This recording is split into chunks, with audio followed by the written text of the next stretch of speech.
అందరికీ నమస్కారం. ఉపాధ్యాయ అర్హత పరీక్ష టెట్ పేపర్ 2 రాయబోతున్నటువంటి అభ్యర్థుల కోసం మనకు సిలబస్‌లో ఉన్న నూతన పాఠ్యపుస్తకాలలోని కవులు, రచయితలు, వారి వివరాలు ఈరోజు తెలుసుకునేటువంటి ప్రయత్నం చేద్దాం.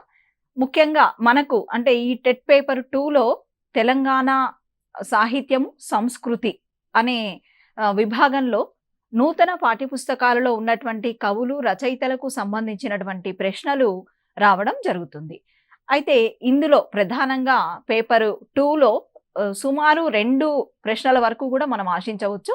అంటే 2 ప్రశ్నలు అంటే 2 మార్కులు. 2 ప్రశ్నలు వస్తున్నాయంటే 2 మార్కులు ఖచ్చితంగా అంటే మనకు టెట్ పేపర్ 2లో 6 నుండి 10 వరకు ఉన్నటువంటి పాఠ్యపుస్తకాలలో కవులు, రచయితలు వీళ్ళకి సంబంధించి 2 మార్కులు వచ్చే అవకాశం ఉంది. అంటే గత ప్రశ్న పత్రాలు చూసినప్పుడు కూడా మనకి ఆ విషయం స్పష్టమవుతుంది. కాబట్టి ఇక్కడ ఇంకొకటి, ఇది మనకి సులభంగా ఒకసారి 2 సార్లు చదివితే వచ్చేటువంటి విషయాలు కాబట్టి ఇక్కడ అభ్యర్థులు ఎట్టి పరిస్థితిలో కూడా మార్కు పోగొట్టుకోకుండా ఉండాలి. అందులో భాగంగా సరే మనం ఈరోజు మొదట అంటే మనకి 6 నుండి 10 వరకు ఉన్నటువంటి కవులను, రచయితలను చూస్తే చాలా మంది కనిపిస్తారు. అంటే ఇప్పుడు 6వ తరగతిలో 12 పాఠాలు, అట్లా 10వ తరగతి వరకు కూడా 12, 12 అంటే మొత్తం 6 నుండి 10 వరకు కూడా మనకి అట్లా 12, 12 చొప్పున వేసుకుంటే ఎంతమంది చూడండి ఎన్ని పాఠాలు అవుతున్నాయి. ఒక్కో పాఠానికి మళ్ళీ ఒక్కో కవి, అట్లా మళ్ళీ ఒక్కో పుస్తకంలో ఒక్కో శతకానికి అంటే శతక సుధా అని, శతక మధురిమ అని ఇట్లా పాఠాలు ఉన్నాయి. అంటే మళ్ళీ ఆ శతక సుధా, ఆ శతక మధురిమ పాఠాల్లో సుమారుగా 8 పద్యాలు ఇవ్వడం జరుగుతుంది. మళ్ళీ 8 పద్యాలు 8 శతకాలు. 8 శతకాలు అనంటే 8 శతకాలు 8 మంది కవులు కదా. అట్లా 8 మంది కవులు 8 మంది కవులను మనం చదవాలి. అంటే ఇక్కడ మొత్తం మనం ఎంతమంది అని అంటే చూడండి, 6 నుంచి 10 వరకు మనకి చాలా మంది, సుమారుగా 70-80 మంది కవుల వరకు కూడా అధ్యయనం చేయాల్సిన అవసరం ఉంది. ఇంకా మనకి కొంత ఏమన్నారంటే సిలబస్లో తెలంగాణ కవులు కొంతమందిని కూడా చదవాల్సిన అవసరం ఉన్నట్టుగా మనకి సిలబస్ చూసినప్పుడు అర్థమవుతుంది. సరే, మనమైతే 6 నుండి 10 వరకు ఉన్నటువంటి కవులకు సంబంధించి ఎక్కడ మ్యాక్సిమం అందులోంచే బిట్స్ వస్తాయి. అది ఎట్టి పరిస్థితిలో కూడా పోగొట్టుకోకుండా ఉండాలి. వాళ్ళందరినీ అధ్యయనం చేసిన తర్వాత ఇంకా మీకు శక్తి ఉండి అధ్యయనం చేసే సమయం కూడా ఉంటే గనక ఇంకా కొంతమంది ఫేమస్ తెలంగాణ కవులు ఎవరైతే ఉన్నారో వారి గురించి కూడా కొంత చేయండి, చదవండి. సరే, ఈరోజు మనము మొదట అసలు ఈ కవులందరినీ నేను ఏం చేశానంటే మీకోసం కొంతమంది అంటే ప్రాచీన కవులు అని చెప్పేసి కొంతమంది మనకు ఉన్నటువంటి 6 నుండి 10 వరకు ఉన్నటువంటి పాఠ్యపుస్తకాలలోని ప్రాచీన కవులను కొన్ని లిస్టుగా చేసి కొంతమందిని చెప్పి, ఆ తర్వాత అంటే శతాబ్దాల వారీగా ఆ ప్రాచీన కవులను చెప్పి, ఆ తర్వాత మీకు మళ్ళీ 6వ తరగతి, 7వ తరగతి ఇట్లా ఒక్కో పుస్తకంలో ఉన్నటువంటి కవులు వాళ్ళందరినీ గురించి కూడా మనం చూద్దాం. ఇట్లా చూసినప్పుడు మనకి మొదటగా కనిపించే కవి నన్నయ్య అన్నమాట. మనకు నన్నయ్య ఎక్కడ కనిపిస్తాడు అంటే మనకి చూద్దాం. ఇప్పుడు నేను చెప్తా ఉంటాను నన్నయ్య గురించి. నన్నయ్య 11వ శతాబ్దానికి చెందినటువంటి కవి. మామూలుగా ఆది కవి అని కూడా నన్నయ్యని అంటా ఉంటారు కదా. రాజమహేంద్రవరాన్ని రాజధానిగా పరిపాలించినటువంటి రాజరాజ నరేంద్రుడు, ఆయన దగ్గర అంటే రాజరాజ నరేంద్రుడు అనే రాజు దగ్గర ఆస్థాన కవిగా నన్నయ్య ఉండేదన్నమాట. ఏది 11వ శతాబ్దంలో. ఇంకా నందంపూడి శాసనకర్త కూడా నన్నయ్య.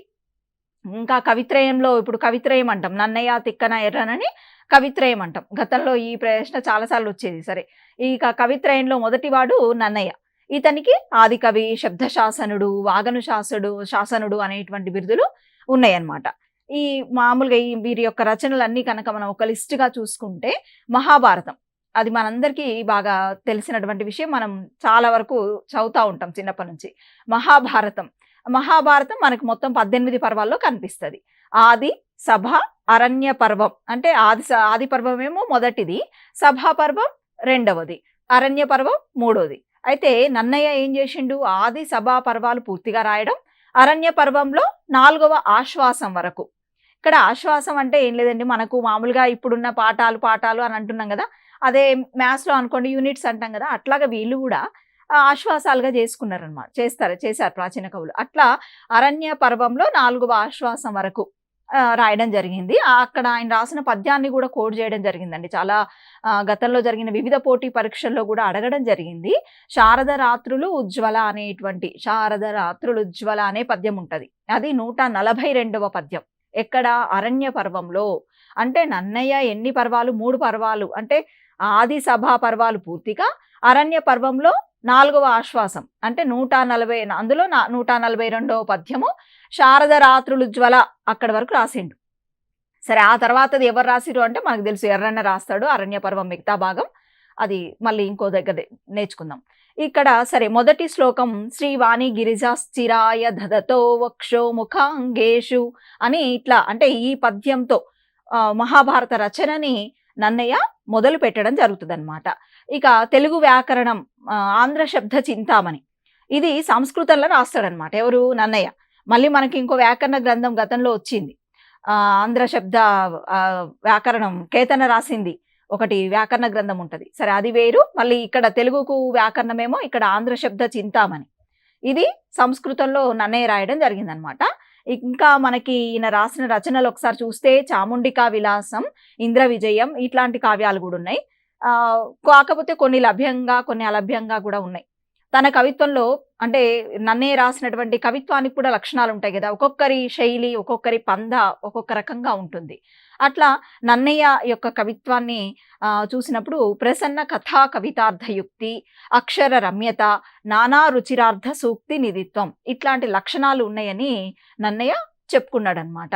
ఇవి వారి యొక్క కవిత్వ లక్షణాలు. ఇక్కడ కూడా బిట్ వస్తుంది, ఎట్లా అడగొచ్చు అనమాట. ఊరికే కవి ఎవరు, లేకపోతే ఆయన రచనలు ఏంటి, ఆయన బిరుదులు ఏంటి, శతాబ్దం ఏంటి అని రొటీన్ గా అడగకుండా ఒక్కోసారి కవితా లక్షణాలు, ఉదాహరణకి ప్రసన్న కథా కవితార్థ యుక్తి, నానా రుచిరార్థ సూక్తి నిధిత్వం వీరి కవితా లక్షణాలు అని అడిగినప్పుడు మనకి అవి ఏ కవియో కూడా తెలిసి ఉండాలి. కాబట్టి ఈ పదజాలాన్ని ఒకసారి చూసుకోండి.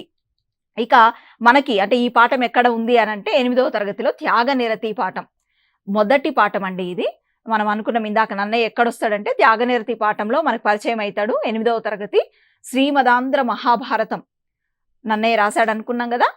ఆరణ్య పర్వంలో తృతీయ ఆశ్వాసం నుండి తీసుకున్నారనమాట. ఏది? త్యాగనిరతి పాఠం. త్యాగనిరతి పాఠము ఎక్కడి నుంచి తీసుకున్నారు అని అంటే అరణ్య పర్వం నుంచి తీసుకున్నారు. అది ఎవరు రాసిరు? నన్నయ్య. అక్కడ మనకి అంటే ఈ ఒక పాఠంకి సంబంధించి అదే ప్రక్రియ అనేది అర్థమవుతుంది. ఆ తర్వాత ఇతిహాస ప్రక్రియ ఇది. ఆ తర్వాత కవి గురించి కూడా మనకి ఇక్కడే వచ్చేస్తుంది. సరే, ఇక ఒక్కొక్క కవిని కూడా మనము కొంత ఫాస్ట్గానే చెప్పుకుందాం, ఎందుకంటే కవులు మనకి చాలా మంది ఉన్నారు. ఇంకోటి మనకి పెద్దగా ఇందులో డెప్త్ బిట్స్ అనేవి కాకుండా నాలెడ్జ్డ్ బేస్డ్ బిట్స్ ఎక్కువగా, కొంతవరకు అండర్స్టాండింగ్ బిట్స్ అడుగుతా ఉన్నారు కాబట్టి ఆ దిశగా క్లాస్ కొనసాగిద్దాం. మనకి తర్వాత ఉన్న కవి పాల్కురికి సోమన. పాల్కురికి సోమన మనకు బాగా అంటే చాలా ప్రక్రియలకు ఆద్యుడండి. దేశీ సంప్రదాయంలో రచనలు చేసిన మొట్టమొదటి కవి. చాలా ముఖ్యమైనటువంటి బిట్ ఇది, ప్రతి ఒక్కరు గుర్తుపెట్టుకోవాల్సిందే, అడగడానికి స్కోప్ ఉన్నటువంటిది. దేశీ సంప్రదాయంలో రచనలు చేసిన మొట్టమొదటి కవి పాల్కురికి సోమనాథుడు. తెలుగులో స్వతంత్ర కావ్యాన్ని రాసిన తొలి కవి అన్నమాట. ఇంకా వీరి విషయాలు చూస్తే ఓరుగల్లు సమీపాన పాలకుర్తి అనేటువంటి ఊర్లో ఈయన పుట్టడం జరిగింది. చాలా రచనలు ఉన్నాయి. వీరి తల్లిదండ్రులు విష్ణురామిదేవుడు, శ్రీయాదేవమ్మ. ఇతని గురువు అంటే పాల్కురికి సోమన గురువు విశ్వనాథయ్య. ఈయన అంటే మామూలుగా శివదీక్ష. పాల్కురికి సోమన అనగానే శివభక్తుడు, చాలా బాగా భక్తుడు అనమాట. ఆయన చాలా రాశాడు శివుడి మీద. శివుడిని స్తుతిస్తూ అనేక రకాల గ్రంథాలు రావటం జరిగింది వారి నుండి. లింగార్యుని వద్ద శివదీక్ష తీసుకున్నాడు. లింగార్యుడు అంటే గురువు అనమాట. ఇక్కడ తన దగ్గర అంటే శివగురువు దగ్గర దీక్ష తీసుకున్నాడు. ఇక ఈయన బసవేశ్వరుని చరిత్రను పురాణంగా నిర్మించిండు. ఎవరు? పాల్కురికి సోమన. బసవ పురాణం అంటాం. ఇది ద్విపదలో వచ్చింది. ద్విపదకు ఆద్యుడు ఎవరు అనంటే పాల్కురికి సోమన. పాల్కురికి సోమన ఏ కవి? శైవ కవి. అది కూడా బిట్టే. తెలుగు, కన్నడ, సంస్కృత 3 భాషల్లో ఆయనకి విశేషమైన ప్రావీణ్యం ఉంది. మొత్తం దాదాపుగా చూస్తే మనకి రచనలు 30 దాకా కనిపిస్తాయి. అవి కూడా రకరకాల ప్రక్రియలో కనిపిస్తాయి. పురాణ ప్రక్రియలో కనిపిస్తాయి, రగడలు కనిపిస్తాయి, ఉదాహరణలు కనిపిస్తాయి, ద్విపద, ఇట్లా చాలా రచనలు ఉన్నాయి. ఒక్కసారి అంటే ఇంత డెప్త్గా వెళ్ళితే అనే ఉద్దేశంతో మీకు ఒక్కొక్కటి అంటే రగడలు ఏంటి, ఉదాహరణలు ఏంటి అనేది ఒక లిస్టు ఇస్తాను. కానీ ఒకసారి చదివి చూసుకోండి. మనకి కవి పరిచయం వరకు కనుక చూస్తే మనకు పాఠ్యపుస్తకాల్లో ఈ అంటే విభాగాల వారీగా ఒక్కొక్క రచన అంటూ ఏమి ఇవ్వడు. లిస్ట్ ఔట్ చేసి పలానా బసవ పురాణం, పలానా ఈ బసవ చరిత్ర ఇట్లాంటివి రాశారు అని చెప్పేసి మాత్రం కనిపిస్తా ఉంటది. సరే ఇక్కడ పద్యకృతులు చూద్దాం. పాల్కురికి సోమనవి అనుభవ సారము, వృషాధిప శతకము. వృషాధిప శతకము చాలా సార్లు ప్రశ్నలుగా బిట్గా వచ్చిందనమాట వివిధ ఎగ్జామ్స్లో.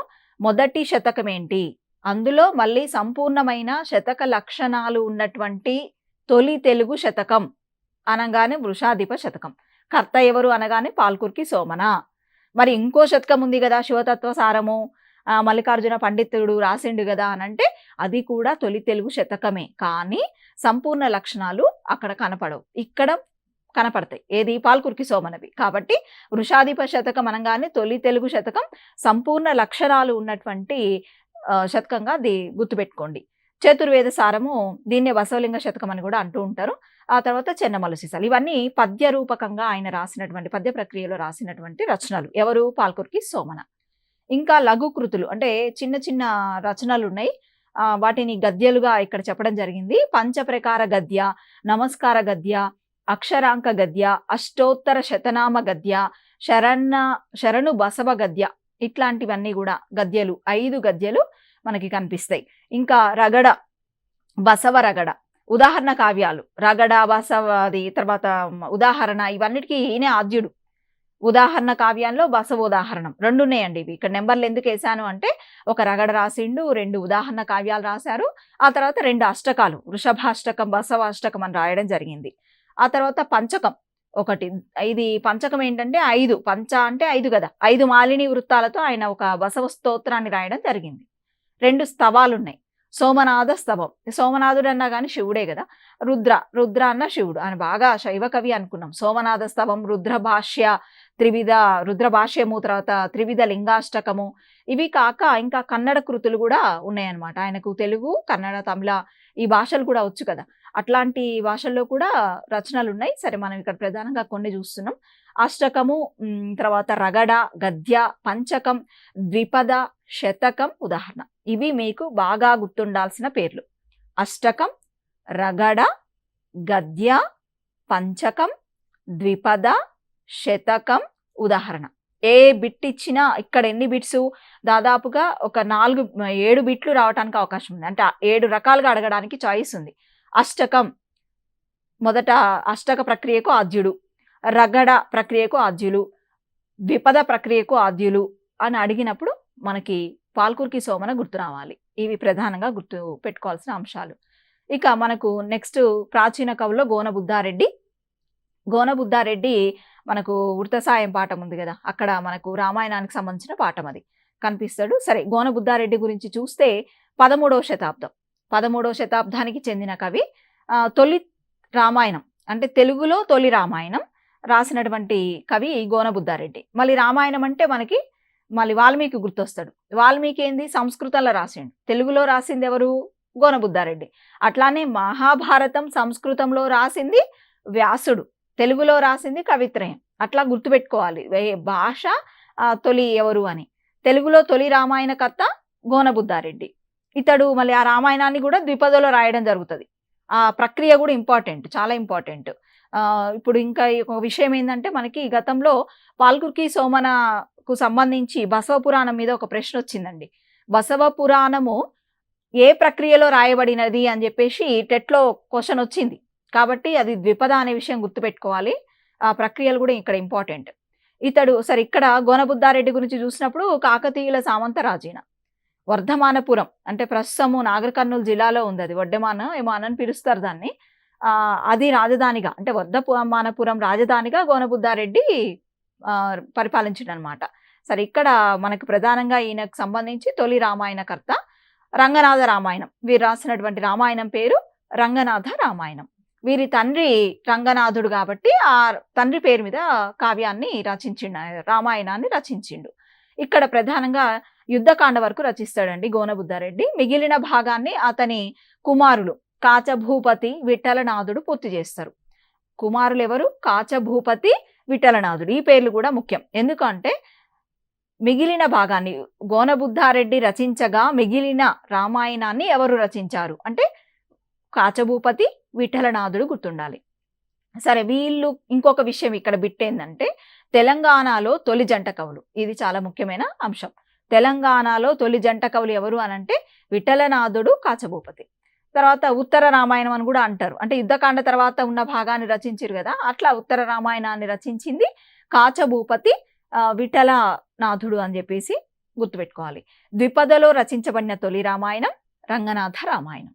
6వ తరగతిలో మనం అనుకున్నాం కదా ఉడుత సాయం, ఆ పాఠం రామాయణం అంటే ఈ గోనబుద్ధారెడ్డి రాసిన రంగనాథ రామాయణంలో యుద్ధకాండ నుంచి తీసుకుంటారు ఉడుత సాయం పాఠం. అంటే ఉడుత సాయం ఏంది, మనకి ఇతివృత్తం కూడా మీరు ఖచ్చితంగా పాఠాలు కూడా అధ్యయనం చేయాల్సి ఉంటుంది. కొన్ని అంటే పాఠాల లోపలికి వెళ్ళి కొన్ని బిట్స్ అక్కడక్కడ మనకి కనిపిస్తూ ఉన్నాయి ప్రశ్నపత్రాల్లో. కాబట్టి పాఠంకు సంబంధించినటువంటి ఇతివృత్తం ముఖ్యం, కొంత చదువుకొని ఉండండి. సరే, ఉడుత సాయం పాఠంలో రాముడు లంకకు వెళ్ళడానికి అంటే సీతను తీసుకొని రావాలి కదా, రావణుడి మీద యుద్ధం చేసి సీతను తీసుకొని రావాలి కాబట్టి అక్కడికి వెళ్ళడానికి వానర సైన్యంతో సహా వెళ్ళాలి రాముడు. కాబట్టి అక్కడ వంతెన గడుతూ ఉన్నప్పుడు ఆ సముద్రం మీద ఉడత తన వంతుగా అంటే అక్కడ ఎలుగుబంట్లు, ఇతర జంతువులు, కోతులు అన్నీ సాయం చేస్తున్నప్పుడు ఉడత కూడా నేనెందుకు సాయం చేయకూడదు రామా నీకు అని చెప్పి అది ఇసుకలో దొర్లి అక్కడికి వచ్చి ఆ వంతెన మీద దొర్లుతుంది అనమాట, ఆ ఇసుకనంతా దులుపుతుంది.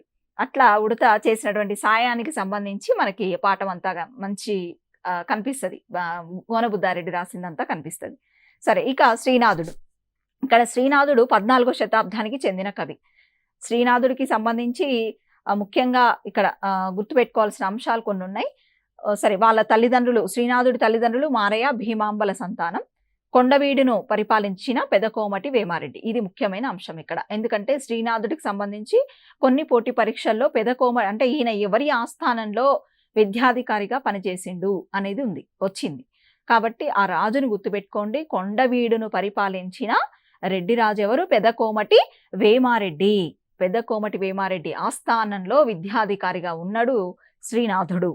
ఇక ఈ విజయనగర ప్రౌఢదేవరాయల ఆస్థానంలో ఈ శ్రీనాథుడు గౌడ డిండిమ భట్టును ఓడిస్తాడు. తన యొక్క వాదనా పటిమతో, తన ప్రతిభా పాండిత్యాలతో ఓడిస్తాడనమాట. ఎవరిని?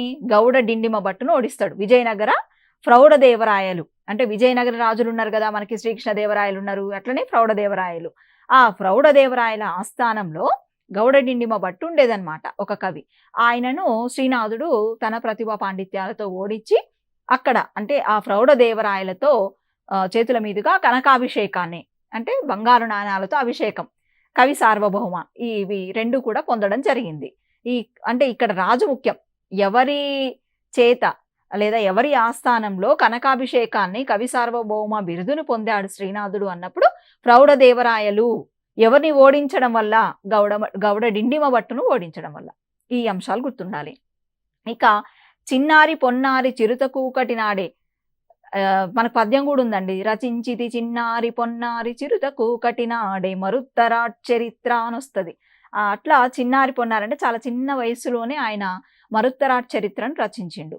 ఇంకా కాశీఖండం రచించిరు. కాశీఖండానికి ఒక పేరు ఉంటుందండి, కాశీఖండం అయఃపిండం అని, అది నానుడి అనమాట. తర్వాత మరుత్తరాట్ చరిత్రకు మూలం, ఇది గుర్తుపెట్టుకోవాలి, మార్కండేయ పురాణం. మరుత్తరాట్ చరిత్రకు మూలం మార్కండేయ పురాణం.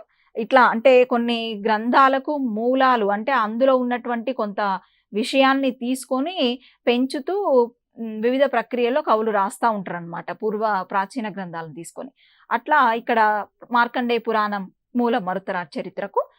ఇంకా వీరు రాసినటువంటివి శాలివాహన సప్తశతి, పండితారాధ్య చరిత్ర, శృంగార నైషధం, భీమఖండం, హరవిలాసం, ధనుంజయ విజయం, క్రీడాభిరామం, శివరాత్రి మహాత్మ్యం, పల్నాటి వీర చరిత్ర, నందనందన చరిత్ర మొదలగునవి. సరే, ఇన్ని రచనలు గుర్తుపెట్టుకోవాలా అంటే నిజంగా వాస్తవంగా ఆలోచించినప్పుడు చాలా కష్టమే. ఇంతమంది కవులు, వాళ్ళకి సంబంధించిన రచనలు, బిరుదులు ఇవన్నీ ఇబ్బంది పోటీ పరీక్షలు రాసేటువంటి అభ్యర్థులకు. కానీ మనం ఏంటంటే 1కి 2 సార్లు చదవడం వల్ల మనకి అందరివి ఒక కవి పేరు చెప్పగానే వాళ్ళ రచనలు అన్ని లిస్ట్ గుర్తుకు రాకపోయినా ఆ కింద 4 ఆప్షన్స్ ఇస్తారు కదండి క్వశ్చన్ కింద, వాటిని చూసినప్పుడు మనకి తప్పకుండా గుర్తుకొచ్చే అవకాశం ఉంటుంది. అట్లా అనమాట. అంటే మనకి కేవలం పరీక్ష ఇక్కడ గుర్తింపు పరీక్షే కదా, పునఃస్మరణ కాదు. కాబట్టి మనకి చాలా సులభంగా మనం బిట్టు చేయడానికి అవకాశం ఉంటుంది 1కి 2 సార్లు చదివినప్పుడు. సరే, ఇక్కడ శ్రీనాథుడికి సంబంధించి ఇంకొక బిట్టు కూడా, సీస పద్యాలకు ప్రసిద్ధి చెందిన కవి. అంటే శ్రీనాథుడు. తర్వాత ఇక్కడ నెక్స్ట్ శ్రీనాథుడికి సంబంధించి ఈయనని విమర్శకులు మూల కవిగా ఇట్లా చెప్తా ఉంటారు. సరే, చమత్కారానికి, లోకానుశీలనకు, రసజ్ఞతకు, జీవిత విధానానికి అద్దం పట్టే చాటువులు చెప్పిండండి శ్రీనాథుడు. ఏం చెప్పిండు ఈయన? మంచి చాటువులు చెప్తాడు. శ్రీనాథుడు గంగ విడుము పార్వతి చాలునని ఇట్లాంటి కొన్ని మనం చిన్న తరగతుల్లో ఉండేయండి. గతంలో పుస్తకాలు మారక ముందు కొన్ని చాటువులు కూడా మనకి పాఠ్య పుస్తకాల్లో ఉండేవి, శ్రీనాథుడు రాసినటువంటివి. గంగ విడుము పార్వతి చాలునంటే శంకరునికి సంబంధించి శ్రీనాథుడికి దూపైతున్నప్పుడు ఇంకా నీళ్లు కావాలి కదా, అందుకని గంగ విడుము, నీకు పార్వతి ఉంది కదా అని చమత్కారంగా చెప్తాడనమాట. అట్లాంటి పద్యాలు, అట్లాంటివి చాటువులు. చమత్కారానికి, లోకానుశీలనకు, రసజ్ఞతకు, జీవిత విధానానికి అద్దం పట్టే చాటువులు శ్రీనాథుడు చెప్పడం జరిగింది. అట్లా చాలా ఉన్నాయి. సరే, చాటువులు మనకి ఇప్పుడేమో అవసరం లేదు, కానీ ముఖ్యంగా చాటువులు చెప్పిండు అనేది గుర్తుపెట్టుకోండి. ఇక ఈయన కవితా లక్షణాలు చూసినప్పుడు ఉద్దండ లీల, ఉభయ వాక్ప్రౌఢి, తర్వాత రసాభ్యుచిత బంధం, సూక్తి వైచిత్రి, ఇవి వీరి యొక్క ప్రధానంగా కవితా లక్షణాలు. ఇక డూమూల కవి అండి. ఈయన మూల కవి అంటే అక్కడ చూసుకోండి, అదొక మిస్టేక్. డూమూల కవి అంటారు శ్రీనాథుడిని. డూమూల కవి ఎవరు? శ్రీనాథుడు. తర్వాత పండితారాధ్య చరిత్ర ఈయన రాసినటువంటి ద్విపద రచన. కాశీఖండమేమో ఇందాక అనుకున్నాం కదా, మరుత్తరార్ చరిత్రకు మార్కండేయ పురాణం మూలం అని. అట్లాగే ఇక్కడ కాశీఖండానికి స్కంద పురాణం మూలం.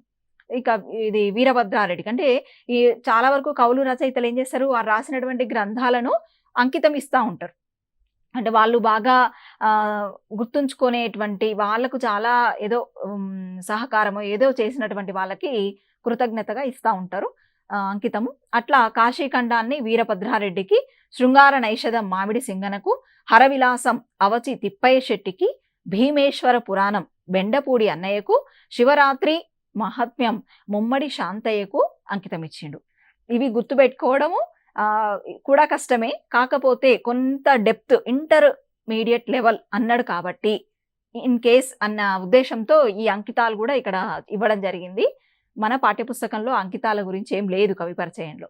సరే, ఇక్కడ ప్రధానంగా గుర్తుపెట్టుకోవడము అంటే మనకు బిట్టు గుర్తుండడం కోసం మీకు చిన్న ట్రిక్ ఏంటంటే, కాశీ అంటే వీర అని చెప్పి, ఇక్కడ వీర కాశీలో ఉండేది శివుడు కదా, అట్లా వీర భద్రారెడ్డి వీర అంటే అట్లా ఆ విధంగా అట్లా వీర అని గుర్తుపెట్టుకోవడం.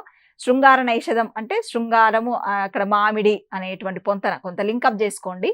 హరవిలాసం హ అంటే ఆగదా, అవచి అట్లా గుర్తుపెట్టుకోవచ్చు. భీమేశ్వర పురాణం బెండపూడి అన్నయ్య ఆ బాబా ఇట్లా కలుస్తుంది. శివరాత్రి మహాత్మ్యం అన్నప్పుడు ఈ శాంతయ్యకి ఆ శివరాత్రి మహాత్మ్యానికి సెట్ అయింది. అట్లా అంటే మనము కొండ గుర్తులు ఉంటాయి కదండి, మనకి కొన్ని వల వేయడము, కొండ గుర్తులు, బండ గుర్తులు అని చెప్పి సైకాలజీలో చదువుతూ ఉంటాం కదా, అట్లా చేసినప్పుడు ఇవి గుర్తుపెట్టుకోవచ్చు. నెక్స్ట్ మనకి ఉన్నటువంటి ప్రాచీన కవి కొరవి గోపరాజు, 15వ శతాబ్దానికి చెందినటువంటి ఆయన అనమాట. మెయిన్గా ఈయన కావ్యకర్త. కసవరాజు కామాంబికల సంతానం. ఎవరు? కొరవి గోపరాజు. కసవరాజు, కామాంబిక వీరి తల్లిదండ్రులు. నిజామాబాద్ జిల్లా భీమ్గల్ ప్రాంతానికి చెందిన కవి. పల్లికొండ సంస్థానాధీశుడు రాణా మల్లన అనేటువంటి రాజు దగ్గర ఈయన ఆస్థాన పండితుడుగా ఉండేవాడు. ఎవరు? కొరవి గోపరాజు.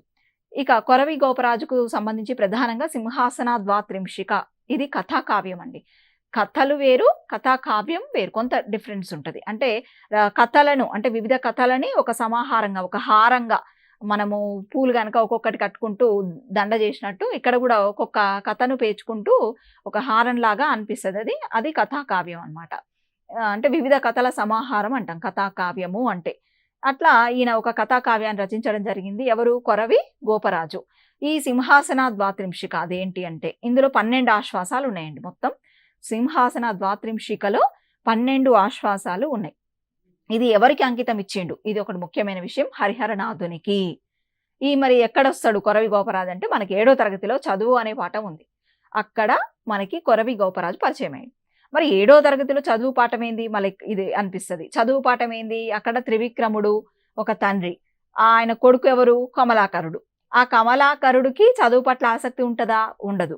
మరి ఆ కమలాకరుడికి చదువు పట్ల ఆసక్తి కలిగించడానికి త్రివిక్రముడు చెప్తా ఉంటాడనమాట. అయితే ఇది ఒక కథ, ఈ చదువు పాఠం అనేది ఒక కథకు సంబంధించింది, అంటే కథాకావ్యానికి సంబంధించింది. అంటే సింహాసన ద్వాత్రింశిక నుంచి తీసుకోబడింది, చతుర్దాశ్వాసం నుంచి. ఇది ఎవరికి చెప్పిరు అంటే భోజరాజుకి 9వ సాలబంజిక చెప్పింది.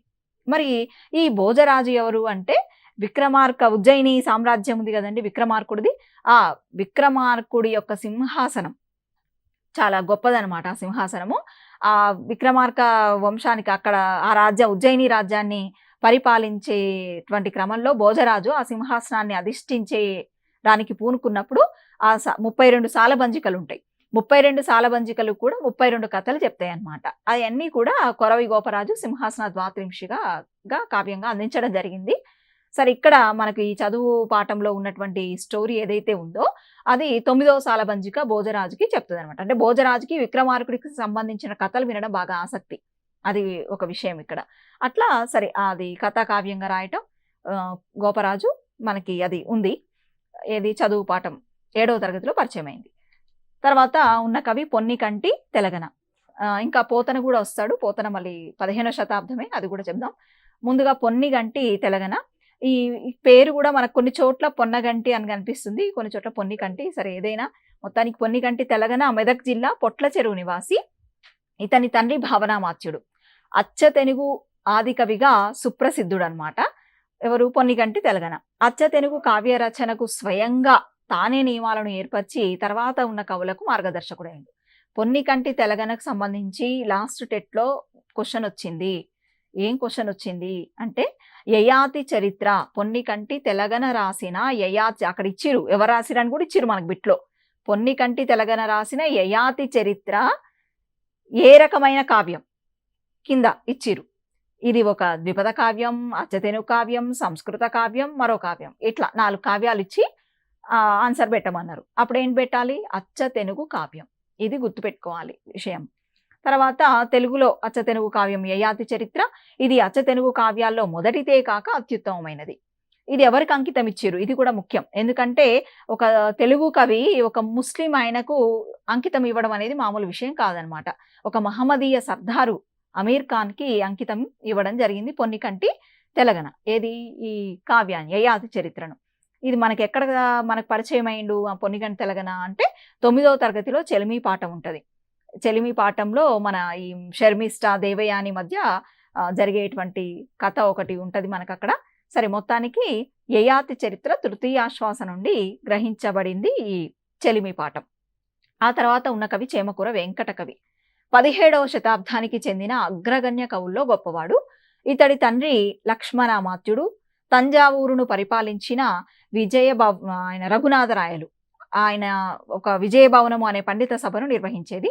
అభినవ భోజరాజు అని, అభినవ కృష్ణరాయలు అని రఘునాథ నాయకుడిని పిలిచేవారనమాట.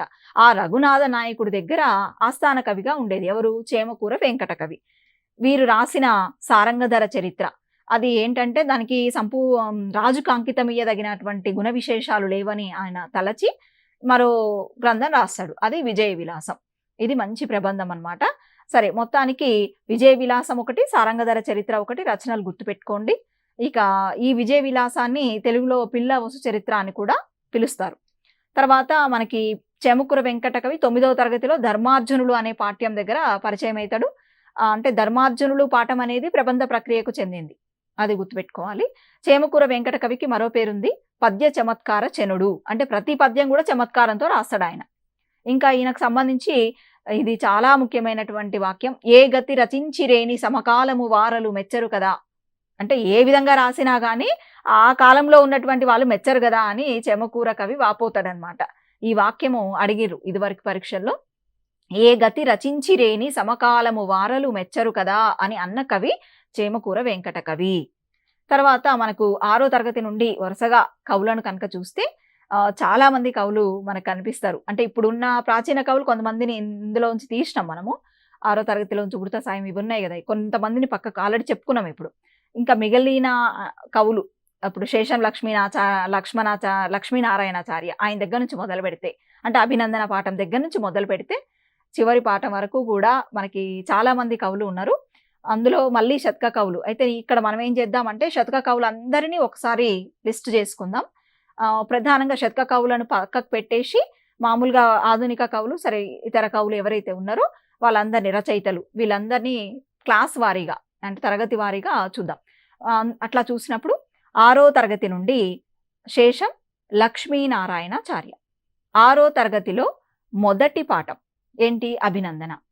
అభినందన అభినందన అభినందన అభినందన చందనాలివే అని చెప్పేసి ఒక పాఠం గేయం ఉంది. ఇది శేషం లక్ష్మీనారాయణాచార్య రచించడం జరిగింది. ఆయన స్వరభారతి అనే గేయ సంకలనం రాసిరు. ఆ స్వరభారతి గేయ సంకలనం నుంచి మనకి ఈ పాఠాన్ని పెట్టడం జరిగిందనమాట. మరి శేషం లక్ష్మీనారాయణాచార్య ఎవరు అంటే కరీంనగర్ జిల్లాలో నగునూరు ప్రాంత వాసి. ఈ కనకమ్మ నరహరి స్వామి అనే దంపతులకు ఆయన జన్మించడం జరిగింది. రంగారెడ్డి జిల్లాలో తెలుగు భాష ఉపాధ్యాయునిగా పనిచేశారు.